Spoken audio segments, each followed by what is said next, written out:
رزق کو بندش کر رہا ہے. بھائی تو یہ تصور کر کہ اللہ نے تیرے رزق میں 2 ہی روٹیاں لکھی ہیں, 4 نہیں ملیں گی تجھے. صحیح. اب رکاوٹ کا مسئلہ آتا ہے کہ رکاوٹ ہو سکتی ہے. مثال کے طور پر آپ کی دکان ہے, دکان آج کل بڑی شیطانیت ہو رہی ہے, بچے بڑے شرارت کرتے ہیں کہ لوگ کیا کرتے ہیں, رات میں بےچارے دکان بند کر گئے, رات کو ان کے تالوں میں الفی ڈال دی, اب اس کو پریشانی ہو گئی, چابی والے کو ڈھونڈ رہا ہے, اب صبح کے ٹائم اسے دکان کھولے یا چابی والے کو ڈھونڈے, یہ پریشانی ہو گئی اس کی. یا کوئی کچرا ڈال دیا اس کی دکان کے سامنے, فضلہ پھینک کے چلا گیا کہیں, اب وہ اس میں گند کر رہا ہے. کوئی کسی قسم کی بھی یہ رکاوٹیں ہو سکتی ہیں آدمی کی, لیکن بندش ہونا یہ ناممکن بات, یہ ناممکن بات ہے. اسی طرح اولاد میں کہہ دیتے ہیں کہ بھائی آپ کی کوک باندھی بیوی کی. جی جی. اللہ رب العزت نے قرآن میں فرما دیا سورہ شورى میں, اس کا ترجمہ ہے ہم جس کو چاہتے ہیں بیٹیاں دیتے ہیں, جس کو چاہتے ہیں بیٹے دیتے ہیں, جس کو چاہتے ہیں بیٹے بیٹیاں دونوں دیتے ہیں, اور جس کو چاہتے ہیں بانجھ کر دیتے ہیں. اب آپ جب اللہ رب العزت کسی کو بانجھ کر دے تو دنیا کا کوئی آدمی, بلکہ پوری دنیا اگر مل جائے, سائنسدان مل جائیں کہ بھائی ہم اس کے اولاد پیدا کر دیں, نہیں ہو سکتی اولاد پیدا. اللہ نے اس کو جب بانجھ پیدا کر دیا. نہیں تو آپ کا کہنا یہ ہے کہ جو اب اولاد میں اولاد کی راہ میں جو رکاوٹیں ہو سکتی ہیں وہ مختلف ہیں. کچھ بیماری ایسی ہوتی ہیں جو عورتوں کو ہوتی ہیں جس کی وجہ سے اولاد نہیں ہو سکتی, اس کو چاہیے کہ اپنا لیڈی ڈاکٹر سے اپنا علاج کرائے. کیا ہے اس کے بعد ایک مرد ہے, سیمن انالیسس چیک کرانا پڑتا ہے کہ بھائی جراثیم ہیں اس میں کہ نہیں ہیں, اولاد کے ہیں یا نہیں ہیں. یہ تو کوئی نہیں کراتا, بس باباؤں کے پاس چلنا شروع ہو جاتے ہیں, جی بندش ہے ہماری, بندش رکوا رہے ہیں. ہمارے ہاں مسئلہ یہ ہو گیا ہے کہ تعلیم اتنی کمی, ایک تو ہم سیکھنے کے لیے تیار نہیں, اور اگر کوئی سچ بتا رہا ہے اس کو ماننے کے لیے تیار نہیں. اچھا, اس بات کا تو آپ اقرار کریں گے نا کہ رزق میں فراوانی کی دعائیں موجود ہیں, بہت دعائیں ہیں, اور دعائیں تو کہتے ہیں کہ تقدیر بدل قرآن کے اندر ایک آیت ایسی ہے جو رزق کے لیے بہترین ہے, اللہ لطیف بعبادہ یرزق من یشاء وہو القوی العزیز. صحیح. یہ یعنی اور رزق کے معاملے میں بات آئی ہے تو ایک اور بتا دوں, 3 حدیثیں ایسی ہیں جس میں نہ قرآن پڑھنا ہے, نہ نماز پڑھنی ہے, نہ حدیث. مثلا نماز نہ پڑھنے کا مقصد یہ نہیں, اب بہت سے لوگ نماز نہیں پڑھتے. صحیح. بہت سے لوگ نماز پڑھتے ہیں, ان کے رزق میں پھر بھی کمی ہوتی ہے, لیکن نماز پڑھنے والے میں اور غیر نماز پڑھنے والے میں فرق اتنا ہوتا ہے کہ جو لوگ نماز پڑھتے ہیں اللہ رب العزت ان کا رزق ایک جگہ رکھ دیتا ہے. یعنی کہ مرغی کے دانے کا مثال دے دیتا ہوں کہ اگر ہم مرغی کو دانا پھینک کر دیں تو اسے چگنے میں بڑی پریشانی ہو جائے گی. یہ بے نمازی کا رزق ہے, اللہ رب العزت پھینک کے دیتا ہے اس کو, اور جو نمازی پرہیزگار لوگ ہیں اللہ ایک جگہ رکھ دیتا ہے, اس کا رزق آسانی سے اٹھا لیتا ہے. تو یہ فرق ہوتا ہے. کون سی حدیث کے بارے میں آپ بتا رہے ہیں؟ ایک حدیث ہے حضرت وسلم کی, ایک صحابی آئے, فرمایا یا رسول اللہ بڑی فکر و فاقہ ہے, پریشانی ہے, تو کچھ فرمائیں. آپ وسلم نے فرمایا کہ جب کھانا کھاؤ تو ہاتھ دھو لو, ان کو پہنچو نہیں. صحیح. ان کو پہنچو نہیں. اس کے بعد کھانا اسٹارٹ کرو, جب اسٹارٹ کرو تو بسم اللہ الرحمن الرحیم پڑھ لو. اس کے بعد جب کھانے سے فارغ ہو تو اللہ کا شکر ادا کرو, کھانے کو ہاتھوں کو دھو لو, اب ان کو پہنچ لو. فرمایا اس میں برکت ہے, اتنا سا عمل ہے. یہ روز کھانا کھاتے ہیں, سنت کے عمل کر لو, اللہ رب العزت رزق میں اضافہ فرما دیں گے. بے شک. یعنی کہ پہلے آپ کھانا جو ہے وہ کھانے سے پہلے ہاتھ دھو لیجئے, دھونے کے بعد اس کو پوچھیے نہیں, اور کھانا بسم اللہ کے ساتھ کھانا شروع کیجئے, اور جب کھانا ختم کر دیں تو ہاتھ دھوئیے اور اس کے بعد اس کو پوچھ لیجئے. اور یہ مجرم عمل ہمارے نبی صلی اللہ علیہ وسلم کی طرف سے ہمیں آیا. فرمایا کہ یا رسول اللہ میرے گھر میں پریشانی ہے رزق کی ہے, تو آپ صلی اللہ علیہ وسلم نے فرمایا کہ جب اپنے گھر کے اندر داخل ہو تو سلام کہو, چاہے گھر میں کوئی موجود ہو یا نہ ہو, سلام کرو. اس کے بعد مجھ پہ درود بھیجو. درود ابراہیمی آپ صلی اللہ علیہ وسلم کو پسند ہے, تو لہذا درود ابراہیمی پڑھ لیا جائے تو بہتر ہے. مجھ پہ سلام بھیجو, اور ایک دفعہ قل هو اللہ احد اللہ الصمد لم یلد ولم یولد ولم یکن له کفوا احد. اس صحابی نے عمل کیا, اللہ نے اس کے رزق میں برکت عطا فرمائی. بالکل صحیح. چاہے گھر میں کوئی ہو یا نہیں ہو, گھر میں انٹر ہونے سے پہلے کے بعد سلام کرنا ہے, اور پھر اس کے بعد درود شریف پڑھنی ہے, اور پھر قل هو اللہ احد. قرآن کی ایک آیت ہے سورہ بقرہ کی, مما رزقناہم ینفقون, جو رزق ہم نے دیا ہے اس میں سے وہ خرچ کرتے ہیں, پھر ہم اس کو ڈبل کر دیتے ہیں. جو آپ نے قرآن کی پہلی آیت بتائی بھی, اللہ لطیف, اللہ لطیف بعبادہ یرزق من یشاء وہو القوی العزیز. وہ ہماری بہنیں یا بھائی اپنانا چاہیں یا اپنے روٹین میں شامل کرنا چاہیں تو اس کا خاص کوئی اس کا خاص ورد اس کا یہ ہے کہ سورہ فاتحہ پڑھ لے, 1 دفعہ 2 دفعہ 3 دفعہ سورہ فاتحہ پڑھ لے. اس کے بعد اللہ کا اسم 99 ٹائمز 99 مرتبہ یا رزاقو, یا رزق رزاق. دینے والا، صحیح اسی کی مناسبت سے. صحیح.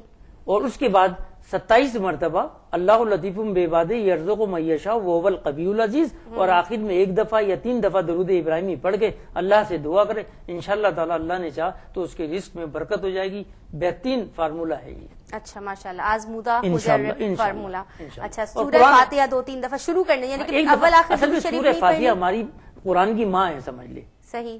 تو سورہ ام فاتحہ شفا ہے، ام شفا شفا ہے، ہے. اس میں آپ پڑھ لیں اس کو، صحیح. اور کوئی اس میں حرج نہیں ہے. اور اس کے بعد پھر اس کی مناسبت سے اللہ کا اسم، یا رزاق، اگر کوئی اے آدمی رزق دینے کسی والا. آدمی کو کسی آدمی سے کام ہے تو اسی آدمی کے بعد جائے گا نا وہ. صحیح، تو بالکل. اسی طرح جو مقصد ہے آپ کا، اللہ کو اس کے نام سے پکارو. 99 ناموں میں سے اس کو یا رزاق ہو یا رزاق ہو. اگر بیمار ہے تو اس کے بعد یا سلام ہو پڑھو، یا سلامتی سلام دینے والا. صحیح بالکل. اس ہاں کے اگر بعد بیماری کی طرف سے کہتے ہیں کہ بہت زیادہ کوئی بیمار ہو تو یا سلاموں کا ورد جو سلامتی ہے دینے والا ہے نا، وہ بہت زیادہ جی مجرب ہاں. ہوتا ہے بیماری کی حالت سے. یعنی کہ لوگ تو اگر کوئی کسی کو سیویئر بیماری ہو تو 1.25 لاکھ کا اس کا اور ختم اگر بھی کرواتے اصل ہیں. میں یہ 1.25 لاکھ کی جو کہانی ہے نا، بڑی پیچیدہ ہے، کہیں سے اس کا جو ہے پرانے سلسلہ زمانے میں سلسلہ نظر نہیں کوئی آتا، نظر نہیں لیکن آتا. ایک یوز ٹو سابق ہو گئے عام سے. لوگ کہ اصل کوئی میں چیز بات بہت یہ ہوتی ہے، ایکسٹریم تک کوئی وظیفہ لے کے دیکھیے جا بات رہے یہ ہے، ایک تو دین سے بے بہرا کرنا لوگوں کو، دوری. اور ایک تو لوگوں کے پاس ٹائم نہیں ہے، اللہ کرنے کا ٹائم نہیں ہے نعوذ باللہ ہمارے پاس. تو اس وقت ورد کریں گے ہم 1.25 لاکھ کا. 1.25 لاکھ کی ایک تو کہانی نہیں ہے بالکل. اب جیسے آیت کریمہ کراتے ہیں، آیت کریمہ میں آیت کریمہ کی جو آیت ہے اس پہ کام ختم ہو چکا ہے جو ہم کرتے ہیں. آپ کے چینل سے یہ ایک بات اور میں بتانا چاہتا ہوں لوگوں کو کہ آیت کریمہ پڑھا جاتا ہے، لا الہ الا انت سبحانک انی کنت من الظالمین. یہ آیت پڑھی جاتی ہے، بری نہیں ہے، آیت ہے. اور اس کا یہ ہے کہ پڑھ لے گا 10 نیکیاں پڑھ جائیں گی، لیکن اس سے جو کام اپنا چاہ رہا ہے وہ نہیں ہوگا. اللہ چاہیں تو کر دیں، لیکن اس آیت پہ کام ختم ہو چکا ہے. یہ حضرت یونس علیہ السلام کی دعا تھی. آپ مچھلی کے پیٹ کے اندر تھے اور مچھلی پانی کے اندر تھی، آپ یہ ورد کر رہے تھے. اب انہوں نے 40 دن تک ورد کرائے. یہ اب مجھے بتا دیے 40 دن میں کیا 1.25 لاکھ پڑھا ہوگا انہوں نے؟ پیغمبر کا پڑھنا تو کوئی حدیث ایسی نہیں ملتی کہ انہوں نے 1.25 لاکھ پڑھا ہے. اس کو اتنا پڑھ لو کہ خشوع خضوع رہے اس میں، صحیح بور نہ ہو جائیں آپ. صحیح. اس کی برابر کی اس پہ اس آیت کا ترجمہ ہے لا الہ الا انت سبحانک انی کنت من الظالمین، کہ میں بے گناہگار ہوں، میں نے اپنے اوپر ظلم کیا اور میں گناہگار ہوں. تو اللہ نے فرمایا کہ بے شک ہم نے ان کی دعا قبول کی اور ان کو گھٹن سے نجات دی. دیکھیے گھٹن کو نجات دی، کام ختم ہو گیا اس آیت پہ اللہ نے. اب ہمیں پیغمبر کی پیروی کرنی ہے، ہمیں اس آیت کو بھی لینا ہے. مثال کے طور پر میں آپ کو بھیجوں گا فلانے آدمی سے 10 روپے لے آؤ میرے لیے، تو آپ جائیں گے اس سے بولیں گے بھائی مجھے ارم صاحب نے بھیجا ہے اور وہ 10 روپے مانگ رہے ہیں. تو 10 پہلے آپ اپنا تعارف کرائیں گے بھائی میرا نام یہ ہے اور مجھے ارم صاحب نے بھیجا ہے کہ 10 روپے دے دے. تو اسی سلسلہ یہ آیت ہے، ہمیں پیغمبر کی آیت کو استعمال کرنا ہے، کیونکہ ہمیں تو کوئی بھی پیغمبر ہو اس میں نقش قدم پہ چلنا ہے. اس آیت کو تو ہمیں لازمی پڑھنا ہے. اب اس کے برابر کی آیت ہے فاستجبنا له ونجيناه من الغم وكذلك ننجي المؤمنین. اور ہم اسی طرح لوگوں کی پریشانیوں کو دور کرتے ہیں جس طرح ان کی پریشانی دور. اس آیت کا ترجمہ یہ ہے. تو جب یہ آیت کریمہ میں یہ آیت شامل کریں گے، اور میں تو لوگوں کو اکثر یہ کہتا ہوں کہ بھائی تھوڑی اگر اس میں کرنا ہے تو پہلی بات تو یہ کہ باوضو ہو کے بیٹھو اس میں.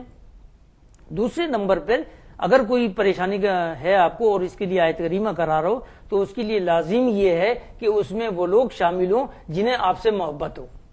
مثال کے طور پر میرے سے دعا سلام ہے، مجھے بلا لیا کہ ارم بھائی آ جانا آیت کریمہ ہے. اب میں صرف آپ کو دیکھوں گا کہ یار اسلام صاحب کے یہاں جانا ہے، آیت کریمہ میں بلا لیا. اب میں خشوع خضوع سے نہیں آ رہا ہوں، صرف آپ کی وجہ سے آ رہا ہوں. ہاں یعنی کہ وہ تکلیف جو انسان فیل کر لیتا ہے، وہ لوگ ہوں جنہیں واقعی تکلیف ہو، پریشان ہے کہ بھائی اس کے لیے پڑھیں، ان کو شامل کر لیں. دوسرے نمبر پر یہ حدیث سے ثابت نہیں ہے، صرف نقل ہے پیغمبر کی کہ تھوڑی سی مچھلی کھا لیں اور پانی پی لیں. اس کے بعد یہ اب اس کے ساتھ منسوب ہے اس آیت کے ساتھ کہ لا الہ الا انت سبحانک انی کنت من الظالمین. یونس علیہ السلام مچھلی کے پیٹ کے اندر ہے اور مچھلی پانی کے اندر ہے، تو یہ اس کے ساتھ لوازمات ہیں یہ اس کے. تو اگر اس کو کھا لیں گے، مطلب کوئی حدیث نہیں ہے، یہ میرا ایک اپنا تجربہ ہے، یہ اس طرح کر لیں گے تو انشاءاللہ اللہ کی ذات سے امید ہے کہ پائے تکمیل تک وہ کام پہنچا دے گا اللہ نے چاہا تو. کوشش ہماری یہی ہوتی ہے کہ اس پروگرام کے تھرو آپ کو نالج، ایسی نالج جو ہے وہ پرووائڈ کریں کہ جو آپ کے لیے زندگی میں، آگے زندگی میں بہت زیادہ ہیلپ فل ہو. ہم سب دعائیں مانگتے ہیں، لیکن دعاؤں مانگنے کا طریقہ جو ہے وہ کبھی کبھی ایسا ہوتا ہے کہ ہماری دعائیں قبول نہیں ہوتی، اور کیوں نہیں ہوتی؟ وجہ یہی ہوتی ہے کہ ہمیں طریقہ اور سلیقہ نہیں آتا. تو ایسا کرتے ہیں کہ چھوٹا سا بریک لیتے ہیں, بریک سے واپس آتے ہیں اور محمد اکرم صاحب سے پوچھتے ہیں کہ دعاؤں کو مانگنے کا طریقہ ہمیں ضرور بتائیے. وقت ہوا ہے چھوٹے سے بریک کا, ملتے ہیں.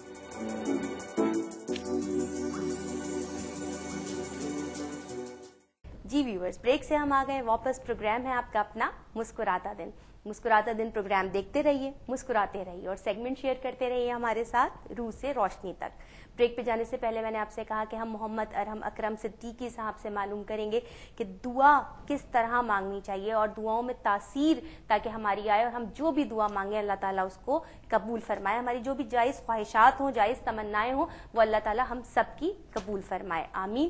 دوبارہ پوچھتے ہیں, ملتے ہیں ارحم صاحب سے, پوچھتے ہیں اس میں ہماری کیا ہیلپ کر رہے ہیں. جی, دعاؤں کے لیے قرآن کی 2 آیتیں ہیں. ایک آیت تو حضرت ایک صحابی ہیں, صحابی تابعین میں سے ہیں, انہوں نے کہا کہ خدا کی قسم مجھے قرآن کی ایک ایسی آیت یاد ہے, اس کو پڑھ کے جو آدمی دعا مانگتا ہے اللہ رب العزت اس کی دعا قبول کرتے ہیں. اور پھر آپ نے وہ دعا فرمائی, اللہم فاطر السماوات والارض عالم الغیب والشہادت انت تحکم بین عبادک فیما کانوا فیہ یختلفون.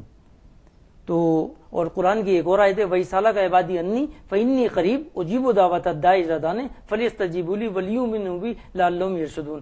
جب لوگ میرے سے سوال کرتے ہیں, میرے حضور درخواست پیش کرتے ہیں, تو میں ان کی درخواست کو قبول کرتا ہوں, منظور کرتا ہوں. ان کو چاہیے کہ میرے حضور درخواست کیا کریں, لیکن شرط یہی ہے کہ نمازوں کی پابندی ہو, احکام خداوندی پر عمل ہو, تو اللہ رب العزت مسلمان کی دعا رد نہیں فرماتے. مطلب یہ دعاؤں یہ جو 2 دعاؤں کے لیے 3 درجے بتائے گئے ہیں. پہلا درجہ تو یہ ہے کہ انسان بعض اوقات کوئی دعا کرتا ہے اللہ سے, آن دا اسپاٹ وہ پوری ہو جاتی ہے. اکثر دیکھا ہوگا آپ نے بھی. اور بعض اوقات آدمی کہتا ہے کہ یار میں اس وقت کوئی اچھی دعا مانگ لیتا, بالکل ایسا ہی ہوتا تو ایسا ہو جاتا ہے. ایک تو وہ ہوتا ہے قبولیت, آن دا اسپاٹ آدمی کی دعا قبول ہوتی ہے. دوسری قبولیت کی گھڑی یہ ہوتی ہے کہ اللہ رب العزت فرشتوں کو آرڈیننس پاس کر دیتا ہے کہ بھائی یہ آدمی مجھ سے 1 لاکھ روپیہ مانگ رہا ہے, اس کو جو ہے ابھی نہیں دینا, 1 مہینے کے بعد دے دینا. دوسری دعا کا مقبولیت یہ ہے. تیسری دعا کی مقبولیت یہ ہوتی ہے کہ آپ صلی اللہ علیہ وسلم نے فرمایا کہ اس کی دعائیں جمع ہو جاتی ہیں. صحیح. قیامت کے دن جب وہ آئے گا تو اس کو وہ خزانہ دیا جائے گا, تو وہ پریشان ہو جائے گا کہ بھائی میری تو نیکیاں ہیں, یہ کہاں سے ہو گئی. تو اللہ رب العزت فرمائے گا کہ وہ نیکیاں ہیں